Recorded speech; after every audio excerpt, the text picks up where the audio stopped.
I welcome you all once again to this channel Prabhavi education hub and again we are going to continue the series इस PD का जो current affair का series है that is going to be continued. And इस video में हम लोग देखेंगे मेजर रिपोर्ट्स एंड उसके फर्दर की बहुत सारे करंट अफेयर्स को हम लोग देखेंगे।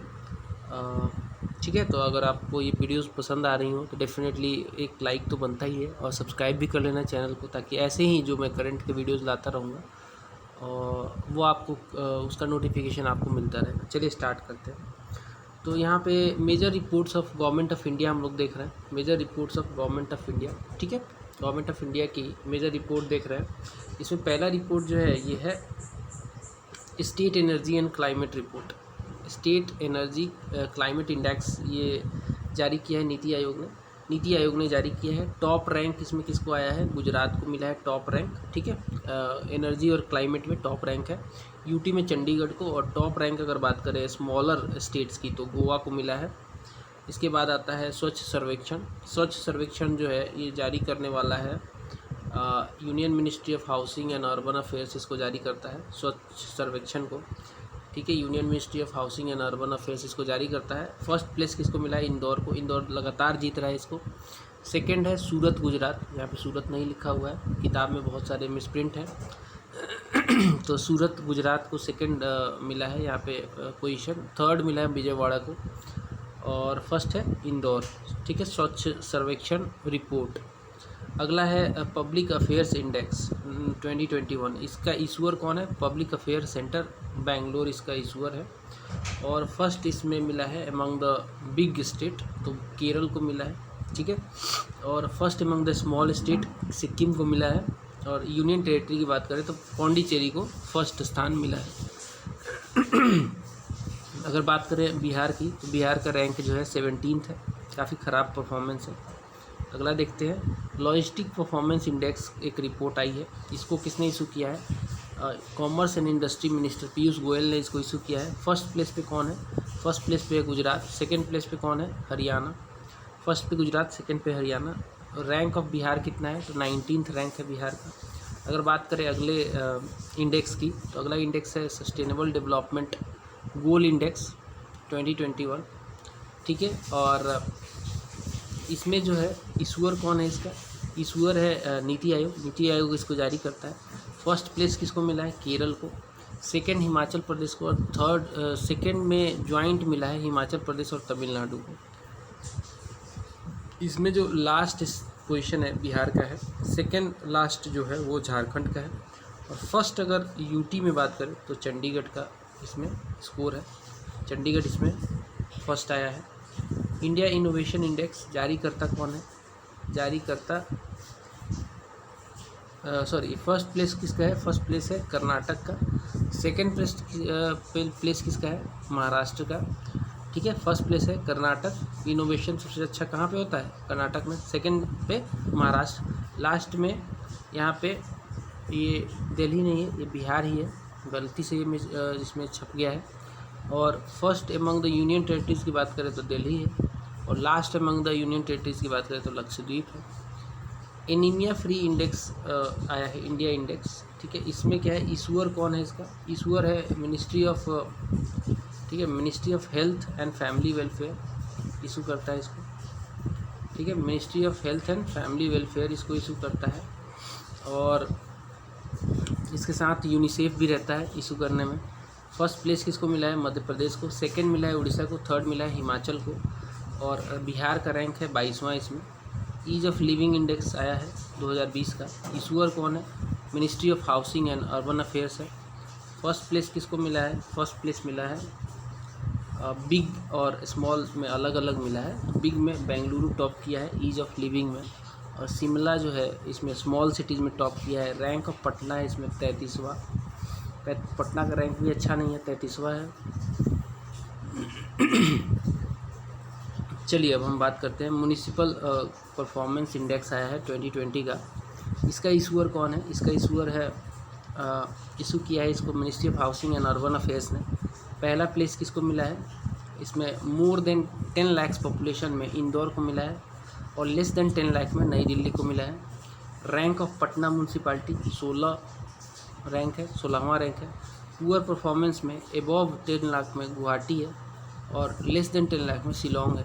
दोनों ये नॉर्थ ईस्ट के शहर हैं। गुवाहाटी असम की राजधानी है। ठीक है, आगे बढ़ते हैं। परफॉर्मेंस ग्रेडिंग इंडेक्स आया है PGI 2019-20 के लिए और जारी किया गया है जून 2021 में मिनिस्ट्री ऑफ एजुकेशन के द्वारा। परफॉर्मेंस ग्रेडिंग में मतलब कि जो एजुकेशन में जो ग्रेडिंग होती है उसमें देखा जाए तो फर्स्ट प्लेस किसको मिला है? पंजाब को। सेकंड प्लेस मिला है छत्तीसगढ़ को और थर्ड प्लेस मिला है तमिलनाडु को। लास्ट प्लेस मिला है यहाँ पे लद्दाख को। इंडिया जस्टिस रिपोर्ट आई है 2022 की। इंडिया जस्टिस रिपोर्ट 2022 की आई है। इशूअर कौन है इसका? टाटा ट्रस्ट है। रिलीज़ किया गया है 2021 में और फर्स्ट प्लेस यहाँ पे किसको मिला है? महाराष्ट्र को इंडिया जस्टिस में और सेकंड मिला है तमिलनाडु को। लास्ट प्लेस इसमें उत्तर प्रदेश को है और लीगल एड प्रोवाइड करने में पहला स्थान भी महाराष्ट्र को ही है।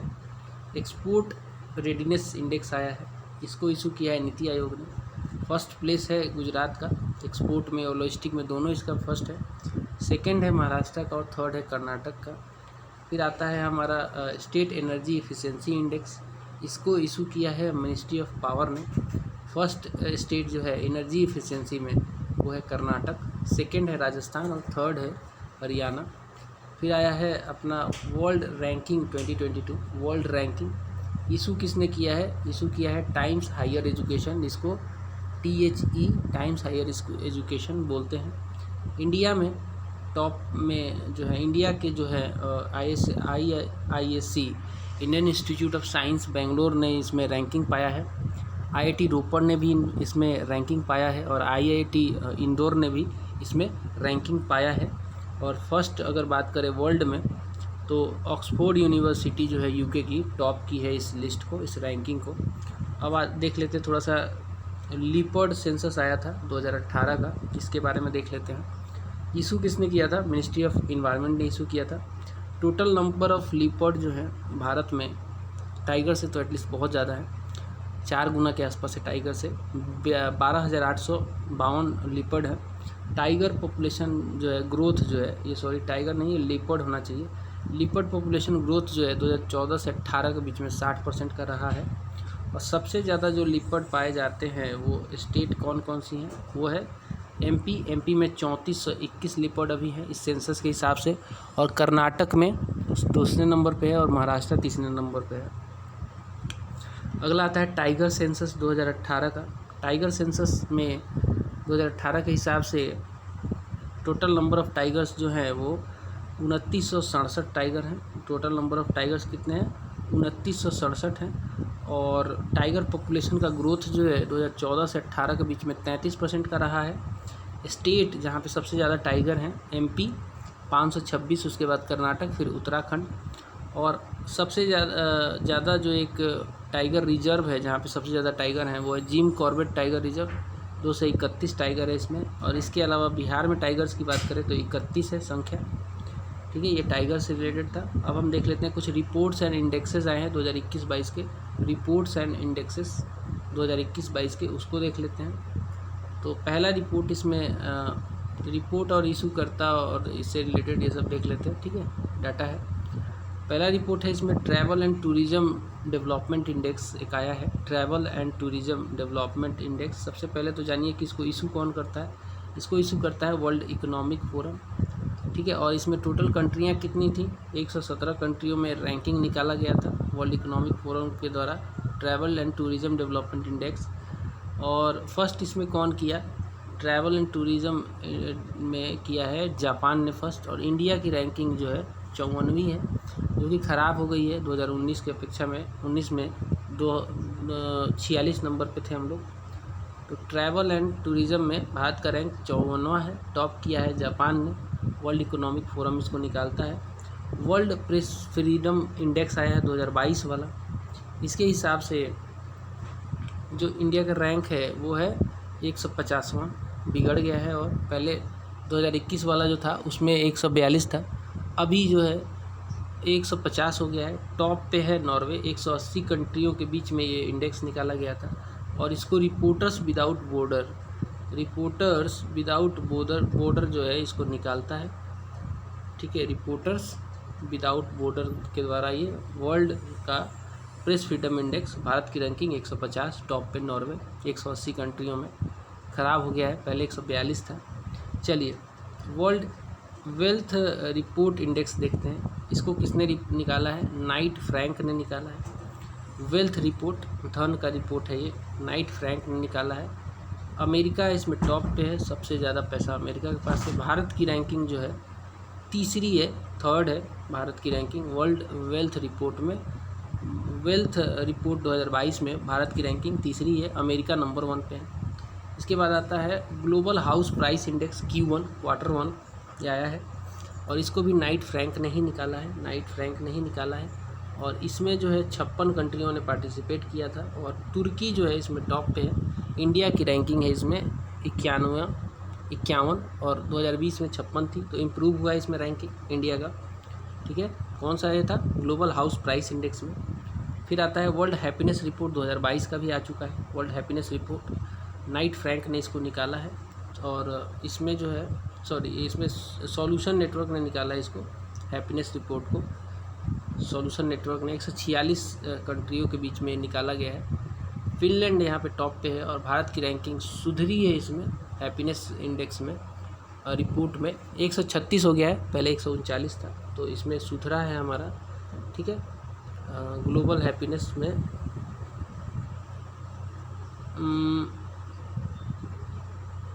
136 हमारा स्कोर है। ठीक है, सस्टेनेबल डेवलपमेंट इंडेक्स 2021 आया है, इसको किसने निकाला है? इसको भी सॉल्यूशन नेटवर्क ने निकाला है। 165 कंट्रियों के बीच में ये आया है और फिनलैंड इसमें टॉप पे है। अगेन 120वां रैंक है भारत का, इसमें थोड़ा सा बिगड़ा है हमारा रैंकिंग, 117 था 2020 में, अभी 120 है, कोई बात नहीं। इंटरनेशनल इंटेलेक्चुअल प्रॉपर्टी इंडेक्स आई है, इंटरनेशनल इंटेलेक्चुअल प्रॉपर्टी इंडेक्स आई है और इसको किसने निकाला है? इसको निकाला है ग्लोबल इनोवेशन सेंटर ने, ग्लोबल इनोवेशन सेंटर ने निकाला है। टोटल कितनी कंट्रियां हैं इसमें? 53, और इसमें जो है अमेरिका टॉप पे है और भारत की रैंकिंग 43 नंबर पे है। भारत की रैंकिंग जो है इसमें 43 नंबर पे है। ठीक है, तो अच्छा परफॉर्मेंस नहीं है हमारा, भारत की रैंकिंग इसमें ख़राब है, 43 नंबर पे है, कोई बात नहीं, आगे बढ़ते हैं और देखते हैं। फिर आता है प्रॉपर्टी इंडेक्स, प्रॉपर्टी इंडेक्स हो गया इंटरनेशनल इंटेलेक्चुअल प्रॉपर्टी इंडेक्स हो गया, 43वां हमारा नंबर है इसमें। फिर आता है ग्लोबल डेमोक्रेसी इंडेक्स 2021 का, इकोनॉमिक इंटेलिजेंस यूनिट इसको निकालती है और 167 कंट्रियों के बीच में ये निकलता है। नॉर्वे इसमें टॉप पे है, भारत की रैंकिंग 46वें है, जो कि सुधरी है पहले से। ग्लोबल डेमोक्रेसी इंडेक्स में हमारा जो रैंक है वो 46वां है, 167 कंट्रियों में नॉर्वे टॉप पे है। इकोनॉमिस्ट इंटेलिजेंस यूनिट ने इसको निकाला है। हेनली पासपोर्ट इंडेक्स क्वार्टर 1 आया है 2022 का, इसको हेनली एंड पार्टनर्स निकालते हैं। ठीक है, और 111 कंट्रियों के बीच में निकलता है। जापान और सिंगापुर ज्वाइंटली इसमें टॉप पे हैं।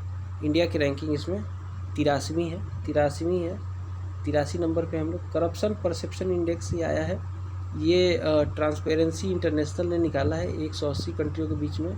डेनमार्क इसमें टॉप पे है और इंडिया जो है इसमें 85 नंबर पे है। करप्शन परसेप्शन इंडेक्स में 85 नंबर पे है इंडिया। और ग्लोबल ड्रग इंडेक्स आया है, हार्म रिडक्शन कंसोर्टियम ने निकाला है इसको। 30 कंट्रियों में भारत की रैंकिंग 18वीं है और नॉर्वे इसमें टॉप पे है। ग्लोबल हेल्थ सिक्योरिटी इंडेक्स आई है, ठीक है, 2021 की, Johns Hopkins Center for Health ने निकाला है इसको। 195 कंट्रियों में यूएसए टॉप पे है और भारत की रैंकिंग 66वीं है, 66। वर्ल्ड टैलेंट रैंकिंग रिपोर्ट आया है 2021 का और इसमें इसको निकाला है मैनेजमेंट डेवलपमेंट इंस्टीट्यूट ने। 64 कंट्रियों के बीच में टैलेंट रैंकिंग में स्विट्ज़रलैंड टॉप पे है और भारत जो है ख़राब परफॉर्मेंस है, 56वें नंबर पे है। एशिया पावर इंडेक्स में लोवी इंस्टीट्यूट सिडनी ने निकाला है। 26 कंट्रियों ने पार्टिसिपेट किया, अमेरिका टॉप पे और भारत का पोजीशन जो है 4थे नंबर पे है एशिया पावर इंडेक्स में। ग्लोबल ब्राइवरी रिस्क रैंकिंग में 2021 का ट्रेस ऑर्गेनाइजेशन इसको निकालती है, ब्राइवरी रिस्क रैंकिंग। 194 कंट्रियाँ पार्टिसिपेंट है इसकी, और डेनमार्क इसमें टॉप पे है। और भारत का जो रैंकिंग है 82 नंबर है ब्राइवरी में 82 नंबर है Bharat. Global drug policy index आया है, ठीक है। और ये होम रिडक्शन कंसोर्टियम 30 कंट्रियों ने के बीच में, नॉर्वे टॉप और 18 नंबर पे भारत है। क्लाइमेट चेंज परफॉर्मेंस इंडेक्स आया है, जर्मन वाच ने इसको निकाला है। 57 कंट्री टोटल है, डेनमार्क इसमें टॉप पे है और भारत की रैंकिंग 10वीं है, इसमें 10वीं है भारत की ranking. Climate change performance index में 10वीं रैंकिंग है। ग्लोबल फूड सिक्योरिटी इंडेक्स में इकोनॉमिक्स इम्पैक्ट ने इसको निकाला है 113 कंट्रियों के बीच में, और आयरलैंड टॉप पे है, भारत की रैंकिंग 71वीं है इसमें। इसके बाद आता है मर्कर ग्लोबल पेंशन इंडेक्स आया है, मर्कर कंसल्टिंग ने निकाला है इसको।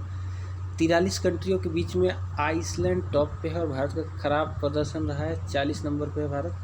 ग्लोबल हंगर इंडेक्स आया है, हंगर इंडेक्स जो निकाला है ये वेल्थ हंगर हिफ जर्मनी ने निकाला है। 116 कंट्रियों में बेलारूस टॉप पे है और भारत का पोजीशन 101 नंबर है, ख़राब हुआ है पहले से, 94 से बिगड़ के 101 हो गया है। फिर आया है renewable energy country attractiveness index आया है, इसमें भारत का पोजीशन अच्छा है। Consultancy firm Ernst and young ने इसको निकाला है, 40 कंट्रियों में अमेरिका टॉप पे है और भारत का पोजीशन जो है 3rd है, तो ये एक अच्छा रैंकिंग है हमारा। ग्लोबल इनोवेशन इंडेक्स में भारत का जो रैंकिंग है 46वां है out of 132। Intellectual property organisation ने इसको निकाला है और स्विट्ज़रलैंड जो है टॉप पे है। डिजिटल क्वालिटी लाइफ इंडेक्स की बात करें, डिजिटल क्वालिटी लाइफ इंडेक्स की, तो यहाँ पे साइबर सिक्योरिटी कंपनी सार्क इसको निकालती है 2021 के लिए। 110 कंट्रियों में डेनमार्क टॉप पे है और भारत की रैंकिंग जो है वो है 59th रैंकिंग है हमारी। ग्लोबल मैन्युफैक्चरिंग रिस्क इंडेक्स आया है, कुशमैन एंड वेकफील्ड ने इसको निकाला है। 47 कंट्रियों में भारत की रैंकिंग जो है 2nd पे है, ये एक अच्छा परफॉर्मेंस है। और चाइना जो है इसमें टॉप पे है, ठीक है, ग्लोबल मैन्युफैक्चरिंग रिस्क इंडेक्स में। ग्लोबल यूथ डेवलपमेंट इंडेक्स आया है और कॉमनवेल्थ सेक्रेटरीट लंदन के द्वारा ये निकाला गया है। और इसमें क्या है 181 कंट्रियों में सिंगापुर टॉप पे है और भारत की रैंकिंग है 122वीं। ग्लोबल साइबर सिक्योरिटी इंडेक्स आया है, ITU ने निकाला है इसको, 194 कंट्रियों में अमेरिका टॉप पे है और भारत की रैंकिंग है 10 number. Sustainable development goals index आया है, UN sustainable development solution network इसको निकालता है। 221 वाले में भारत की रैंकिंग है 120, ठीक है, और 117 थी इससे पहले 2020 में। स्वीडन इसमें टॉप पे है। तो global competitiveness sustainable development index जो है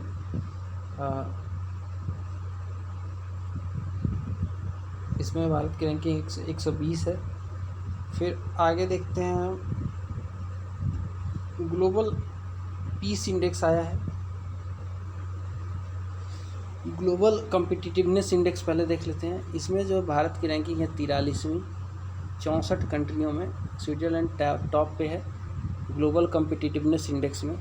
ग्लोबल पीस इंडेक्स में इसको निकालता कौन है, institute for economics and peace. 163 कंट्रियों में आइसलैंड टॉप पे है और भारत का रैंकिंग 135वां है पीस इंडेक्स में। ग्लोबल गिविंग इंडेक्स में भारत की रैंकिंग 14वीं है और इंडोनेशिया इसमें टॉप पे है 114 कंट्रियों में। चैरिटीज़ एड फाउंडेशन के द्वारा निकाला गया है। Global domestic price index Q1 में नाइट फ्रैंक के द्वारा निकाली गई है, इसमें 55 रैंकिंग है, ये 21 वाला है। ग्लोबल स्किल्स रिपोर्ट 2021 में भारत की रैंकिंग जो है 67वीं है, स्विट्ज़रलैंड इसमें टॉप पे है। और ह्यूमन डेवलपमेंट इंडेक्स UNDP ये निकाला गया है 189 कंट्री के लिए, नॉर्वे टॉप पे है, भारत की रैंकिंग जो है 131 है। वर्ल्ड प्रेस फ्रीडम इंडेक्स 2021 वाला अब चाहिए नहीं हमें क्योंकि 2022 का आ चुका है। और शैडलर गुड गवर्नेंस इंडेक्स जो 21 का आया था उसमें भारत की रैंकिंग 49 है, ये थोड़ा सा देखना पड़ेगा आपको। ग्लोबल एनर्जी ट्रांजिशन इंडेक्स में भारत की रैंकिंग 87 है, 115 कंट्री में। वर्ल्ड इकोनॉमिक फोरम इसको निकालता है। इंक्लूसिव इंटरनेट इंडेक्स में भारत की रैंकिंग 49 है, ये अच्छी रैंकिंग है। और इकोनॉमिक्स इकोनॉमिस्ट एक इंटेलिजेंस यूनिट इसको निकालता है। 120 कंट्री में स्वीडन टॉप पे है और भारत का रैंकिंग इसमें 49 नंबर पे है। चलिए अब आगे बढ़ेंगे। इकोनॉमिक सर्वे देखते हैं हम लोग। इकोनॉमिक सर्वे 2021-22 को देखते हैं। इकोनॉमिक सर्वे आ गया है 2021-22 का, इसको हम लोग देखते हैं। ठीक है, तो पहला पॉइंट यहाँ पे देखिए, इकोनॉमिक सर्वे 21-22 को प्रेजेंट किया था फाइनेंस मिनिस्टर निर्मला सीतारमन ने पार्लियामेंट में। जनवरी 31, 2021 को इसको प्रेजेंट किया था निर्मला सीतारमन ने। फिर economic survey 2021 was prepared by a team, एक टीम ने तैयार किया था जिसको लीड किया था principal economic adviser Sanjay Sanyal ने इसको लीड किया था। And it was released by present chief economic adviser Anant Nageshwar. अभी के चीफ इकोनॉमिक एडवाइज़र हैं अनंत नागेश्वर, इन्होंने ही इसको प्रेजेंट किया था, इसको रिलीज़ किया था। ठीक है, उसके बाद है the core theme of economic survey is, क्या है, the agile approach. Core theme है इसका the agile approach which is based on feedback, immediate monitoring of actual findings, practical responses and safeguards. ठीक है, अब देखते हैं इकोनॉमिक रिव्यू के कुछ इंपॉर्टेंट फैक्ट्स। इंडियन इकोनॉमी जो है वो प्रोजेक्टेड है ग्रो करने की 8 से 8.5% इन फाइनेंशियल ईयर 2022-23 में। 8 से 8.5% एज पर इकोनॉमिक सर्वे इसका ग्रोथ प्रिडिक्टेड है। Indian economy is projected to grow at the rate 9.2% in 2021-22 after 7.3% decline in financial year 2020-21। तो इस बार का जो 2021-2022 का टारगेट है 9.2% के ग्रोथ का टारगेट लिया गया है, और मतलब ऐसा प्रोजेक्टेड है। लेकिन जो 2020 और 21 में जो हुआ वो काफ़ी ड्रास्टिक था। उस समय हमारी जीडीपी कॉन्ट्रैक्ट हो गई 7.3%। एग्रीकल्चर एंड एलाइड सेक्टर का जो है expected to grow at 3.9%। Agriculture and allied sectors. Industry sector का जो है it is expected to grow at 11.9% and service sector is expected to grow by 8.2%। अगर बात करें हम कैपिटल एक्सपेंडिचर की, तो capital expenditure during April November 2021 has increased by 13.5%। Capital expenditure हमारा बढ़ा है, अच्छी बात है ये। India will continue to be world fastest growing economy for next 3 years, 3 साल के लिए लगातार।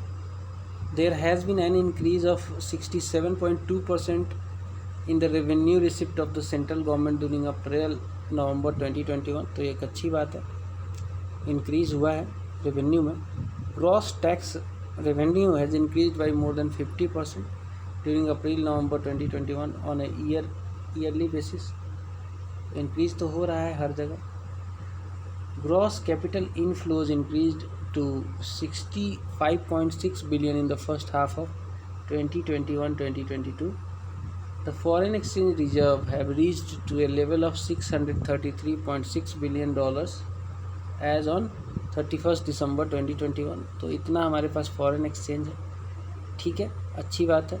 Expenditure on social service has increased to 8.6% as compare to the GDP in 2021-2022 from 6.2% in 14-15। तो सोशल सर्विस पे भी हमारा खर्च बढ़ रहा है, अच्छी बात है। लोगों को काफ़ी फैसिलिटी मिलेगी, सुविधाएं मिलेगी। India was 4th largest foreign exchange reserve country. China, Japan और स्विट्ज़रलैंड के बाद हमारे पास सबसे ज़्यादा जो है फॉरेन एक्सचेंज है, 4th लार्जेस्ट है हम लोग। Bank credit has increase by 9.2% till December 31, 2021.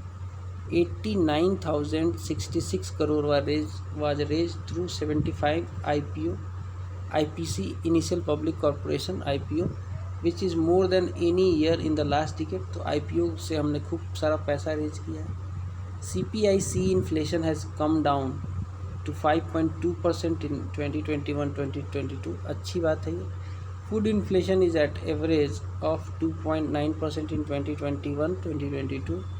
India's overall score on Niti Aayog SDG India Index dashboard has improved to 66 in 2020-21 This score was 16 2019-20 and 57 in 2018-2019।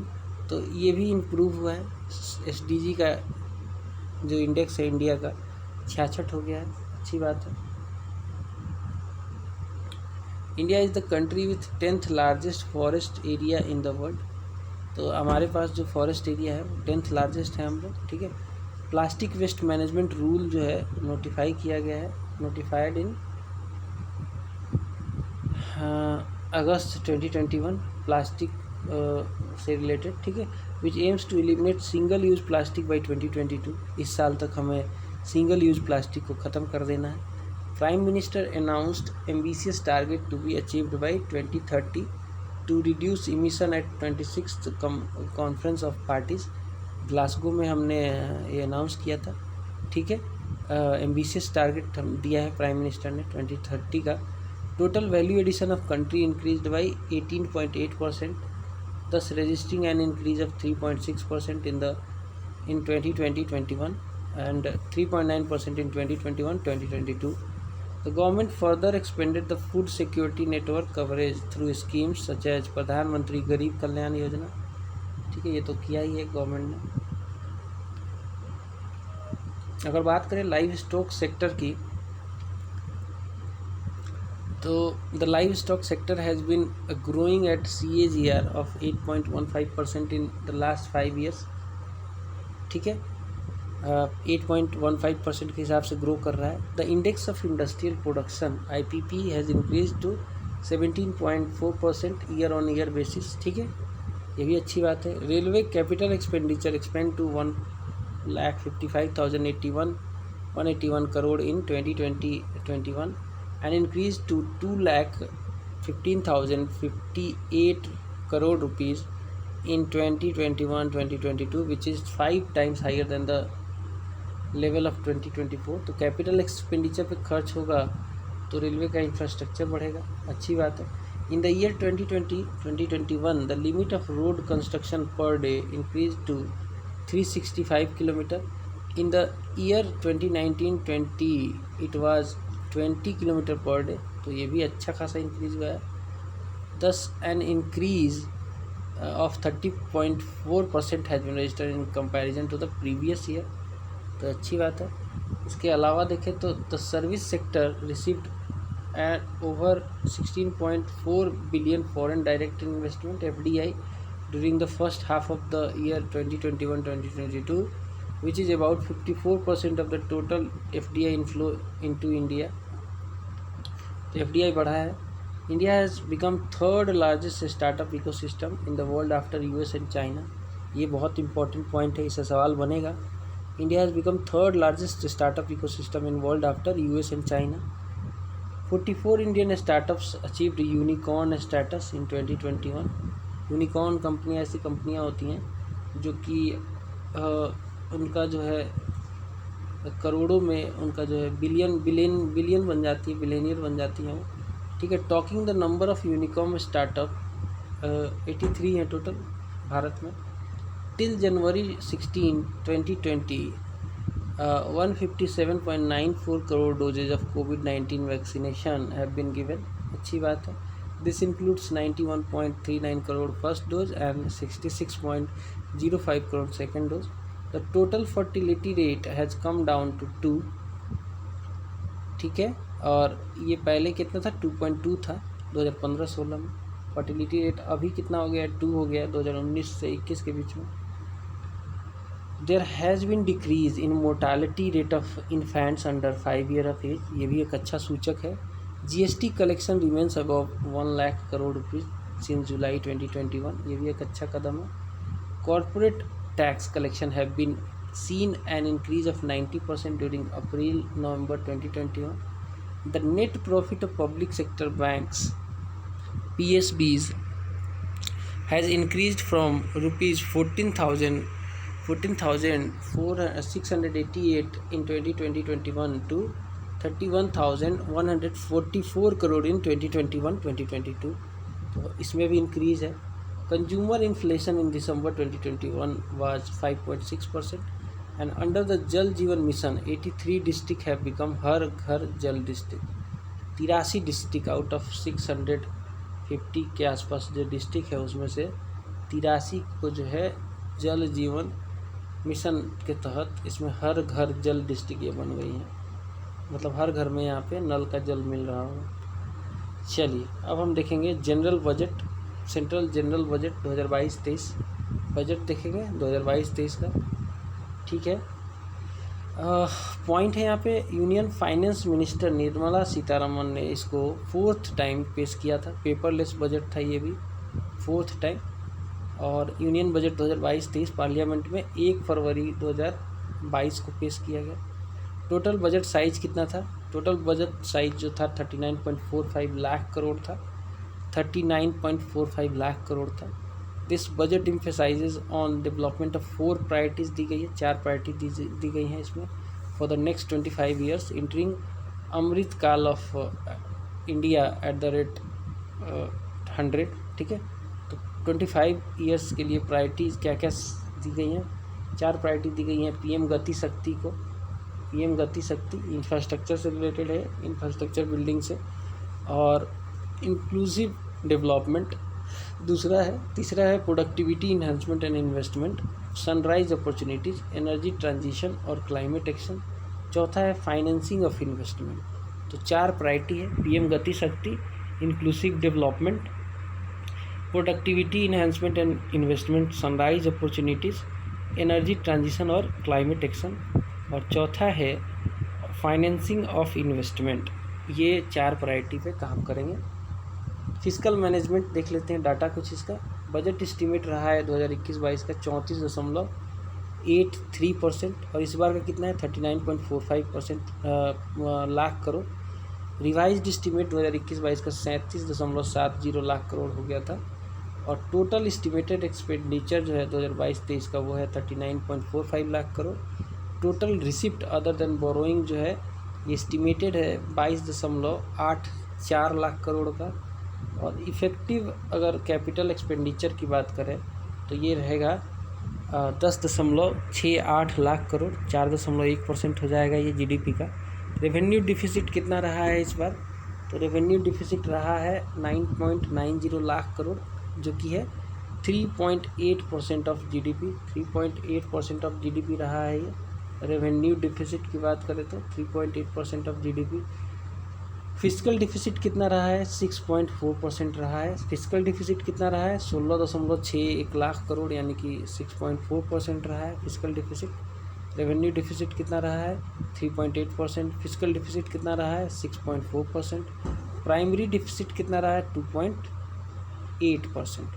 Primary deficit कितना रहा है? 2.8%, या फिर आप कह सकते हैं 7.21 लाख करोड़। फिजिकल डिफिसिट है 16.61 लाख करोड़, 6.4% है ये टोटल। ठीक है, रेवेन्यू डिफिसिट कितना है? 9.90 लाख करोड़, टोटल है 3.8% ऑफ जीडीपी। और primary deficit 7.21 lakh crore, 2.8% of the GDP. अब हम यूनियन बजट से कुछ फैक्ट्स देख लेते हैं। बजट 2022 और 23 से कुछ इंपॉर्टेंट फैक्ट्स हैं, उनको देखना ज़रूरी है, इसको देख लेते हैं। इंडिया का इकोनॉमिक ग्रोथ रेट जो है एस्टिमेटेड है 9.27% का, फाइनेंशियल ईयर 2021-22 के हिसाब से 9.27%, और इकोनॉमिक सर्वे के हिसाब से 9.2% है। बजट के हिसाब से 9.27%। The outlet for capital expenditure has risen sharply to 7.50 lakh crore from 5.454 lakh crore in current year. ठीक है, तो 22-23 का जो एक्सपेंडिचर होगा, कैपिटल एक्सपेंडिचर, वो प्लान है 7.50 लाख करोड़ का, और इससे पहले वाली फाइनेंशियल ईयर में कितना था? 5.54 करोड़ लाख करोड़ था। The outlet in the year 2022-23 will be 2.9% of the GDP. Outlet जो है 2.9% है जीडीपी का।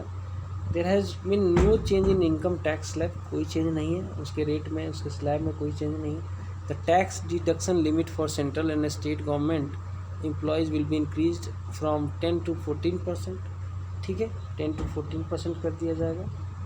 इसके अलावा income of digital currency, crypto currency will be taxed at 30% of, apart from this 1% tax will have to be paid on transfer of virtual currency.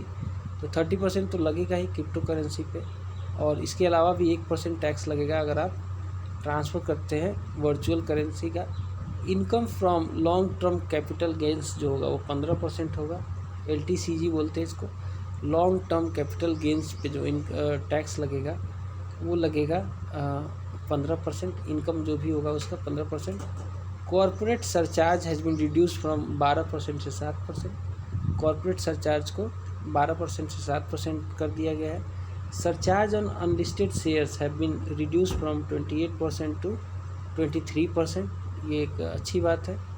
And the share of various items in receipt of government क्या क्या है देख लेते हैं। Borrowing and other liabilities 35% है सरकार की। GST का जो है 16% है। रिसिप्ट के मामले में GST से 16% पैसा आता है। ये है पैसा कहाँ से आता है सरकार के पास, इसका ये डाटा है। तो सरकार जो है बोरो करती है और कुछ अदर लाइबिलिटी से 35% पैसा एकत्र करती है।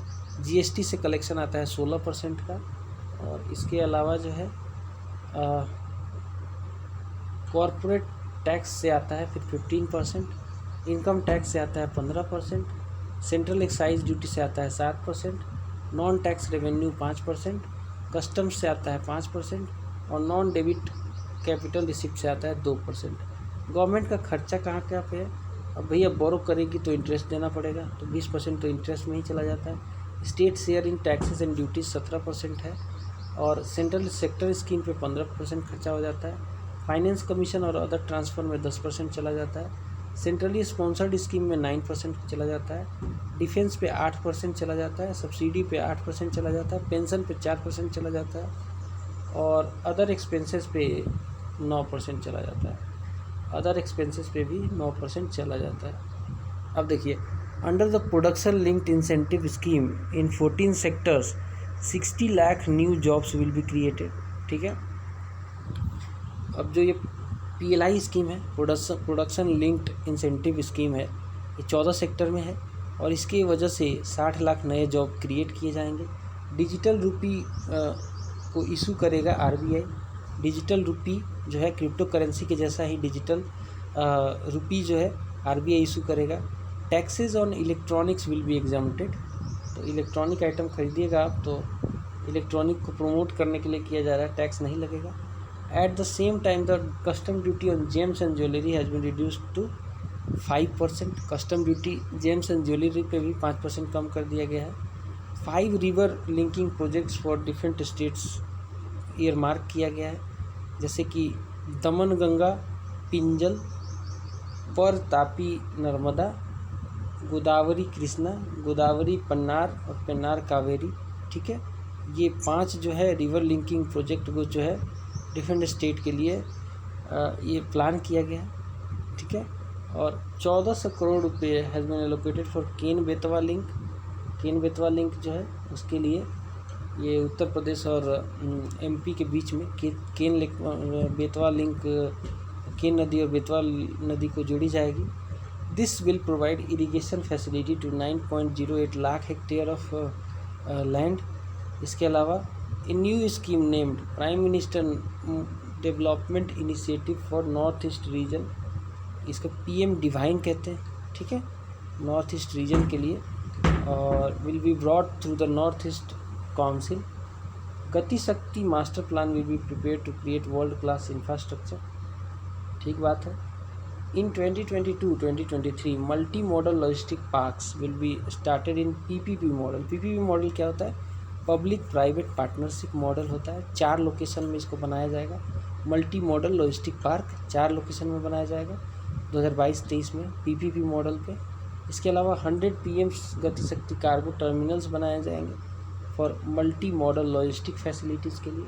ठीक है, 100 होगा इसका नंबर टोटल PM गति शक्ति कार्गो टर्मिनल्स।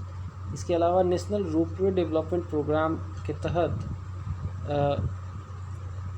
इसमें फॉर इनएक्सेसिबल हिली एरिया के लिए, माउंटेन रेंजेस के लिए PPP मॉडल के तहत इसको ला दिया गया है। रोपवे बनाया जाएगा इसके तहत। Changes will be made in special economic zone act soon. Special economic zone में भी चेंज किया जाएगा। Animation gaming task force will be form. ठीक है, E-passport will also be issued from 2022-2023 and 25,000 kilometre of national highways will be built in 2022-2023। 25,000 kilometre का national highway भी build किया जाएगा 2022-23 में। 25,000 किलोमीटर। और भी है 400 नए वंदे भारत ट्रेन आएंगे नए नेक्स्ट 3 ईयर्स में। 400 new Vande Bharat trains will be built in next 3 years. More than 2,000 kilometers of rail network will be brought under indigenous world-class technology cover for safety and capacity addition. The year 2023 has been declared as the National Year of Millets. तो ये तो पहले से ही चला आ रहा है। The program Raising and Accelerating MSME Performance, ramp इसका full form है। ये प्रोग्राम है Raising and Accelerating MSME Performance, ramp will be launch in 5 years. 5 years में लॉन्च किया जाएगा इसको, ठीक है। रेजिंग एंड एक्सेलरेटिंग MSME के लिए है ये, परफॉर्मेंस उनका रेज किया जाए, एक्सेलरेट किया जाए, उसके लिए है। इसको 5 साल में लॉन्च किया जाएगा। देन आपका नेशनल टेलीमेंटल हेल्थ प्रोग्राम लॉन्च किया जाएगा, स्टार्ट कर दिया गया है मेंटल हेल्थ इश्यूज़ के लिए, ठीक है। Open platform have been launched for the national digital health ecosystem, ठीक है। नेशनल डिजिटल हेल्थ इकोसिस्टम के लिए ओपन प्लेटफॉर्म लॉन्च कर दिया गया है। Integrated benefits will be provided to women and children through mission Shakti, mission Vatsalya, Saksham anganwadi and पोषण 2 scheme. ये सारे सरकार की योजनाएं हैं। किसके लिए? तो वुमेन और चिल्ड्रेन के लिए है। मिशन शक्ति है, मिशन वात्सल्य है, सक्षम है, आंगनवाड़ी एंड पोषण 2.0 स्कीम, ये सब है। 2 lakh anganwadi will be upgraded into efficient anganwadi. यहाँ पे थोड़ा सा फैसिलिटी सुविधाएं वगैरह बना के टेक्निकली थोड़ा सा इसको साउंड किया जाएगा। 4 new private project have been talked about for coal gasification and conversion of coal into chemicals, ठीक है। 48,000 crore rupaya will be allocated to complete the construction of 80 lakh new houses. PM Awas योजना के तहत रूरल और अर्बन एरिया में 80 लाख घरों को बनाया जाएगा। 48,000 करोड़ रुपया एलोकेट किया गया है इस चीज़ के लिए। 48,000 करोड़ रुपया, 80 लाख नए हाउसेस बनेंगे PM आवास योजना के तहत। रूरल और अर्बन हाउसेस को मिला के 1 lakh crore rupaya have been allocated to states to induce overall investment in economy. This 50-year interest free loan is higher than the normal lending to states. तो 1 लाख करोड़ रुपया जो है स्टेट को दिया जाएगा सरकार के द्वारा इकोनॉमी में इन्वेस्ट करने के लिए। इंटरेस्ट फ्री लोन होगा, ये 50 साल के लिए होगा। 19,500 rupaya 500 crore additionally allocated made for manufacturing solar modules. 19,500 रुपया सोलर मॉड्यूल्स के लिए। To achieving target of 280 gigawatt of install solar power by 2030। Target हमारा है 2020 तक 200 गीगावाट तक पहुंचना है हमें, 280 गीगावाट तक। इसके लिए 19,500 करोड़ रुपये का एलोकेशन किया गया ताकि सोलर मॉड्यूल्स बनाया जाए। फिर आता है to promote self reliance in the defence sector. 68% of the capital procurement budget have been earmarked for the domestic industry which is higher as compared to 58% in 2021. 60,000 crore have been allocated for tap to water scheme. tap to water scheme 3.8 crore house hold cover होंगे इसमें। 60,000 करोड़ रुपये दिया जा रहा है इसके लिए, tap to water scheme के लिए। इसमें कितना कवरेज आएगा? तो इसमें 3.8 करोड़ हाउस होल्ड जो है इसमें कवर हो जाएंगे। An open platform has been created for national digital health ecosystem. इसके लिए एक ओपन प्लेटफॉर्म बनाया जाएगा। Fund to be set up for financing agriculture rural startups, ठीक है। देन PM ई-विद्यास 1 class 1 TV channel programme will be extended to 200 TV channels. तो ये PM ई-विद्या जो स्कीम है उसके तहत 1 क्लास 1 TV चैनल, ये एक TV चैनल को एक क्लास बनाना पड़ेगा, दिखाना पड़ेगा, और ऐसे जो है 200 TV चैनल पे ये प्रोग्राम को एक्सपेंड किया जाएगा। नेक्स्ट है 750 virtual labs in science and math and 75 skilling E labs for simulated learning environment will be set up in 2020, 2022, 23। 750 जो है वर्चुअल लैब्स खोले जाएंगे साइंस और मैथ के। 75 स्किलिंग ई लैब्स खोले जाएंगे फॉर सिमुलेटेड लर्निंग इन्वायरमेंट 2022-23 में। इन digital university will be install, एक डिजिटल यूनिवर्सिटी भी इंस्टॉल की जाएगी।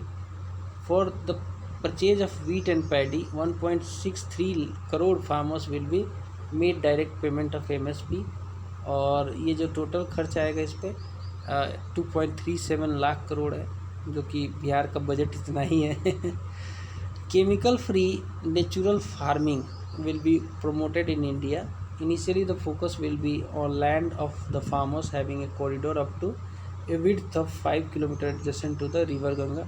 तो ये वही है, गंगा के दोनों किनारों पे 5 किलोमीटर तक के एरिया में जो है केमिकल फ्री नेचुरल फार्मिंग की जाएगी। ठीक है, केमिकल फ्री नेचुरल फार्मिंग की जाएगी। Kisan drones for crop estimation, digitisation of land records, pesticides और न्यूट्रिएंट्स के लिए किसान ड्रोन्स तैयार किए जाएंगे। ठीक है, ये हमारा बजट ख़त्म हुआ। अब हम देखेंगे गवर्नमेंट के, सेंट्रल गवर्नमेंट के कुछ स्कीम्स को। ठीक है, चलिए एक एक करके देखते हैं। पहला स्कीम है Namami Gange scheme. Namami Gange scheme launch किया गया था 10 जुलाई 2014 को by ministry of water resource के द्वारा। इसमें गंगा की सफाई वगैरह, प्यूरिफिकेशन वगैरह के लिए इसका पर्पस था। Protection and purification of Ganga के लिए 10 जुलाई 2014 को Namami Gange ministry of water resources के द्वारा।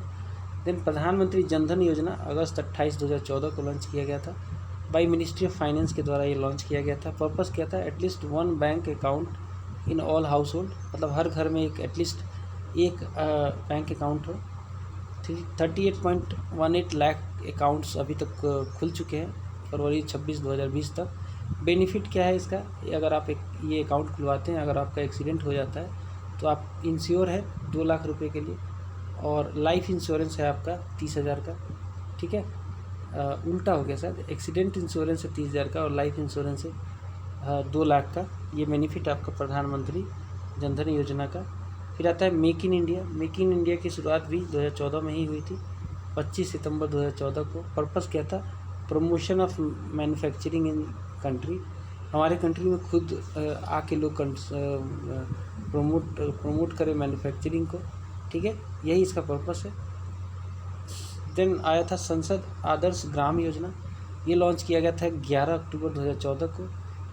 11 अक्टूबर जयप्रकाश नारायणन का बर्थडे है, इसी दिन लॉन्च किया गया था। क्या पर्पस है इसका? To develop 3 village by the year 2019 and a total 8 villages by 2024 by adopting each MP। हर MP को जो है 2024 तक 8 विलेज को डेवलप करना है, और 2019 तक ये 3 विलेजेस को करना था, तो एडॉप्ट करते थे ये विलेजेस को। अगला क्या है? अगला है मिशन इंद्रधनुष। मिशन इंद्रधनुष जो है ये यूनियन हेल्थ मिनिस्ट्री के द्वारा लॉन्च किया गया था 25 दिसंबर 2014 को। ऑब्जेक्टिव था इसका to achieve the goal of complete immunisation by 2020। Immunisation को कंप्लीट करने का गोल था 2020 तक का। There will be vaccination for 7 disease. 7 disease कौन कौन सी है? डिफ्थेरिया है, वूपिंग कफ है, आप कुकुर की तरह खांसने लगते हैं, और उसके बाद टिटनस है, फिर पोलियो आता है, फिर TB है, फिर मीजल्स है, और मीजल्स के बाद हेपेटाइटिस B है। ये कुछ 7 बीमारियां हैं जो कि जानलेवा बीमारियां हैं, और ये वैक्सीनेशन से इनको दूर किया जा सकता है। आपको खतरा कम हो जाएगा वैक्सीनेटेड रहेंगे तो ये बच्चों का वैक्सीनेशन का स्कीम था मिशन इंद्रधनुष। फिर आया था पहल स्कीम। पहल स्कीम 2015 में आया था। पहल जो स्कीम था इसका पर्पस था to transfer the subsidy money of LPG cylinder directly to the account of consumers. ये direct benefit transfer for LPG के लिए आया था पहल स्कीम। अच्छा स्कीम था ये। फिर आया था हृदय योजना। हृदय योजना ये क्या था? ये 21 जनवरी 2015 को आया था मिनिस्ट्री ऑफ अर्बन डेवलपमेंट के द्वारा। हृदय का फुल फॉर्म है heritage city development and augmentation scheme. Heritage city development and augmentation scheme Hriday का फुल फॉर्म है। ऑब्जेक्टिव क्या था? To revive the cultural heritage of selected 12 cities of the country. 12 selected cities के cultural heritage को revive करना इसका objective था Hriday plan का। Heritage city development and augmentation scheme. फिर आया था बेटी बचाओ बेटी पढ़ाओ योजना। ये लॉन्च किया गया था 22 जनवरी 2015 को by ministry of women and child development के द्वारा। ठीक है, वो बेटी बचाओ बेटी पढ़ाओ। ऑब्जेक्टिव क्या था? टू प्रोमोट जेंडर इक्वालिटी और इंक्रीज सेक्स रेशियो। इसमें हरियाणा में सुनने में आता है कि आजकल सेक्स रेशियो बढ़ गया है यहाँ का। प्राइम मिनिस्टर मुद्रा योजना आया था अप्रैल 2015 में, 8 अप्रैल 2015 को। मुद्रा का फुल फॉर्म है micro unit development and refinance agency. Purpose क्या है? प्रोवाइड करेगा फाइनेंशियल असिस्टेंस, मतलब लोन के तौर पे। ये 3 तरीके के पैसे मिलेंगे आपको, 3 तरीके का लोन मिलेगा, शिशु, किशोर और तरुण। ठीक है, माइक्रो इंटरप्राइजेज अगर आप सेक्टर में कुछ खोलना चाहते हैं तो उसमें आपको ये लोन मिल जाएगा। ठीक है, और ये जो 3 तरीके का लोन है, इसमें अगर बात करें आप शिशु की, तो अप टू 50,000 का जो लोन मिलेगा वो शिशु के अंडर मिलेगा, और तरुण के अंदर जो मिलेगा वो 10 लाख का मिलेगा। किशोर मिडवे, किशोर में मिड एज मतलब कि जो मिलेगा वो 5 लाख रुपए मिलेगा। 50,000 मिलेगा शिशु के अंदर, 5 लाख के अप टू 5 लाख जो है किशोर के अंदर मिलेगा, और 10 लाख के अंदर का पैसा जो है वो तरुण के अंदर मिलेगा। फिर आया था एक और स्कीम, इम्पॉर्टेंट स्कीम है ये भी, उजाला योजना। उजाला योजना आया था 1 मई 2015 को आया था ये, 1 मई 2015 को। उजाला का फुल फॉर्म है उन्नत ज्योति बाई अफोर्डेबल एलईडी लाइटिंग लगाने के लिए आया था ये। एंड इसका ऑब्जेक्टिव था to make distribution of LED bulbs to low cost and reduce power consumption. ठीक है, अच्छा स्कीम था ये। प्रधानमंत्री सुरक्षा बीमा योजना आया था मई 9 2015 को, कोलकाता से लॉन्च किया गया था इसको। और इस स्कीम के तहत इंडियन सिटीजन जो कि एज ग्रुप 18 से 70 में हों वो ले सकते थे इसका फ़ायदा। इसमें बेनिफिट मिलता था एक्सीडेंट इंश्योरेंस का, 1 लाख से 2 लाख रुपए का आपको जो है इंश्योरेंस मिल सकता था इसमें, और 12 रुपये का एनुअल पेमेंट करना था आपको। प्रधानमंत्री सुरक्षा बीमा योजना। प्रधानमंत्री जीवन ज्योति योजना आया था, ये आया था 9 मई 2015 को। इस स्कीम के तहत इंडियन सिटीजन को 18 से 50 साल की उम्र में इनको बेनिफिट मिल रहा था लाइफ इंश्योरेंस का 2 लाख का, 330 रुपये का पर एनम का इनको पे करना पड़ता था प्रीमियम। फिर आया था अटल पेंशन योजना, 9 मई 2015 को मिनिस्ट्री ऑफ फाइनेंस के द्वारा लॉन्च किया गया था। Under this scheme any person in the age group of 18 से 40 साल की उम्र वाले बंदे को पेंशन के लिए उसके जितने जमा किया है उसने इंस्टॉलमेंट के हिसाब से 1,000 मिनिमम और मैक्सिमम 5,000 इसके बीच में ही आपका जो है पेंशन पर मंथ, जब आप एक सर्टेन एज के बाद आपको जो है पेंशन मिलने लगेगा। ये अटल पेंशन योजना है। अमृत योजना लॉन्च किया गया था 14 जून 2015 को। अमृत का फुल फॉर्म है Atal mission for rejuvenation and urban transformation. This plan includes plans to build 100 smart cities, develop infrastructure in 500 cities and build houses for all in urban areas by 2022। इसका टारगेट यही है। ठीक है, 100 स्मार्ट सिटी बनाना और 500 cities बनाना और सबके लिए घर बना देना 2022 तक अर्बन एरिया में, अमृत का टारगेट था। फिर आता है smart city mission. Smart city mission जो था ये लॉन्च किया गया था 25 जून 2015 को। ऑब्जेक्टिव क्या था इसका? Developing by selecting 100 cities, collaboration with Singapore. 100 cities को स्मार्ट सिटीज़ बनाना, उसमें वेस्ट मैनेजमेंट, बहुत सारी चीज़ें, स्मार्ट सॉल्यूशंस को लाना, ये टारगेट था इसका। प्रधानमंत्री आवास योजना लॉन्च किया गया था 2015 में, जून 25 2015 को। इसका ऑब्जेक्टिव था to build 2 crore new houses by 2022 तक, 2 करोड़ नए हाउस बनाना इसका टारगेट था। डिजिटल इंडिया मिशन लॉन्च किया गया था 1 जुलाई 2015 को। और इसका ऑब्जेक्टिव क्या था? इसका ऑब्जेक्टिव था to make all government services available to public electronically. Digital आपको सर्विस आपको प्रोवाइड करना, इसका टारगेट था। प्रधानमंत्री कृषि सिंचाई योजना 1 जुलाई 2015 को आई थी। पर्पस क्या था? To provide water to farmers for agriculture. और स्किल इंडिया मिशन आया था जुलाई 15 2015 को। ऑब्जेक्टिव क्या था? To develop skills of youth of the country by 2022। फिर आया था दीनदयाल उपाध्याय ग्राम ज्योति योजना। इसका टारगेट क्या था? ये भी 2015 में आया था। इसकी टारगेट थी to electrify all villages and improve financial condition of distribution companies and do proper monitoring, इसका टारगेट था। सागरमाला 2015 में ही आया था जुलाई 31 को। ऑब्जेक्टिव क्या था, development of ports connecting with them with rail and road, मतलब कि पोर्ट को डेवलप करना और पोर्ट को जो है रेलवे और रोड से कनेक्ट करना इसका टारगेट था। उदय स्कीम आया था, उदय योजना 5 नवंबर 2015 को ministry of coal and energy ने इसको लॉन्च किया था। उदय का फुल फॉर्म है उज्ज्वल डिस्कॉम एश्योरेंस योजना। ऑब्जेक्टिव क्या था, फाइनेंशियल रिफॉर्म करना था और पावर डिस्ट्रीब्यूशन कंपनी का रिकवरी करना था उसका, और लॉस वगैरह हो रहे थे उनको ख़त्म करना था। झारखंड जो था ये पहला था इस स्कीम को ज्वाइन करने में, पहला स्टेट बना। फिर आया था हमारा श्यामा प्रसाद मुखर्जी रूरल या फिर रूरल अर्बन मिशन कहते हैं इसको, फरवरी 2016 में आया था ये, 22 फरवरी को। ऑब्जेक्टिव क्या था, cluster based development of villages को डेवलप करना इसका टारगेट था। सेतु भारतम स्कीम आया था। सेतु भारतम योजना जो था ये सड़कों पे जो है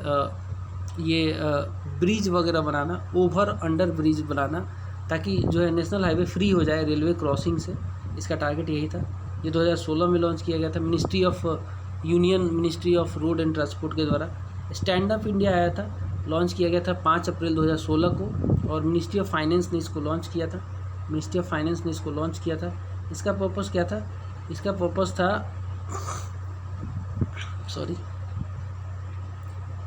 पर्पस था लोन दिलाना, loan up to 10 lakh to 1 crore loan दिलाना था। SC/ST या फिर वुमेन को, एंटरप्रेन्योर जो होंगी उनको 10 लाख से 1 करोड़ के बीच में लोन दिलाना, ताकि वो नई कंपनीज को सेट कर सके। उड़ान प्लान आया था, ये उड़े देश का आम नागरिक, इसका फुल फॉर्म है, 27 अप्रैल 2017 को आया था। पर्पस क्या था, to provide cheap air travel to common citizen of the country. इसमें क्या है, रीजनल जितने भी वो थे जो एयरपोर्ट थे उनको भी जोड़ा गया नेटवर्क में। दीक्षा पोर्टल आया था, 5 सितंबर 2017 को लॉन्च किया गया था ministry of human resource development के द्वारा। ये किसके लिए था, टीचर्स के लिए था। यहाँ पे इस पोर्टल पे टीचर जाके ट्रेनिंग और एम्पावरिंग प्रोग्राम वगैरह ले सकते थे, सीख सकते थे। प्रधानमंत्री उज्ज्वला योजना आया था, यह आया था 1 मई 2016 को, और इसके तहत LPG का जो कनेक्शन था BPL फैमिली के लोगों को दिया जा रहा था, और फाइनेंशियल असिस्टेंस दिया जा रहा था इस कनेक्शन के लिए 1600 रुपये पर कनेक्शन, और BPL फैमिलीज ने काफ़ी इसका फ़ायदा उठाया। वरिष्ठ पेंशन योजना आया था, पेंशन बीमा योजना 1 जनवरी 2017 को लॉन्च किया गया था LIC के द्वारा। पर्पस क्या था, guaranteed interest rate of 10 years to senior citizen aged 60 years above will be 8%, 8% से ज़्यादा इंटरेस्ट रेट देना था इसका, ठीक है। दीनदयाल उपाध्याय स्पर्श योजना आया था, इसका क्या पर्पस था, इसका पर्पस था स्कॉलरशिप फॉर, इसका फुल फॉर्म पहले जान लीजिए, scholarship for promotion of aptitude and research in stamp hobby, ठीक है, स्टाम्प हॉबी के लिए आया था ये। It is scholarship scheme launched with the aim of increasing interest in postage stamp collection among school childrens of 6 to 9th। Benefit क्या था, maximum 40 student को स्कॉलरशिप दिया जा रहा था 6,000 पर ईयर का। फिर आया था प्रधानमंत्री वया वंदना योजना, ये लॉन्च किया गया था 21 जुलाई 2017 को। पर्पस क्या था, guaranteed return of 8% for 10 year to senior citizens in the age group of 60 और more opting for monthly pension, ठीक है। नेक्स्ट था प्रधानमंत्री सहज बिजली हर घर योजना, सौभाग्य योजना, ये 25 सितंबर 2017 को लॉन्च किया गया था मिनिस्ट्री ऑफ पावर के द्वारा। ऑब्जेक्टिव क्या था इसका, to ensure electrification of all household in the country, इसका ऑब्जेक्टिव था। देन आया था प्रधानमंत्री जन आरोग्य योजना, और ये ऑलरेडी अचीव भी कर लिया गया है सौभाग्य को। जन आरोग्य योजना आयुष्मान भारत आया था, ये 23 सितंबर 2018 को रांची से लॉन्च किया गया था। ऑब्जेक्टिव था इसका free cashless health facility 5 lakh for poor family के लिए, पर फैमिली के लिए 5 लाख रुपया अगर कुछ बीमारी वगैरह हो जाती है तो इसके लिए ये आया था। अब बाकी के स्कीम्स को हम लोग बाद में देख लेंगे, बाकी के स्कीम्स को, ठीक है। 1-2 और देख लेते हैं। प्रधानमंत्री किसान सम्मान निधि योजना आया था, लॉन्च किया गया था 2019 में पीयूष गोयल के द्वारा। पर्पस है 6,000 रुपये देना 3 किस्तों में, एंड 2,000 ईच 3-3 महीने पे दिया जा रहा था किसानों को, और सभी किसानों को दिया जा रहा था, चाहे कितना भी लैंड होल्डिंग हो। प्राइम मिनिस्टर श्रम योगी मानधन योजना 2015 में 15 फरवरी 2019 को आया था। इसके लिए अनऑर्गेनाइज सेक्टर के वर्कर्स जो कि 18 से 40 साल के थे और जिनकी इनकम 15,000 से कम हो उसके लिए मंथली पेंशन 3,000 60 साल ऑब्टेन करने पर दिया जा रहा था। और प्रधानमंत्री किसान मानधन योजना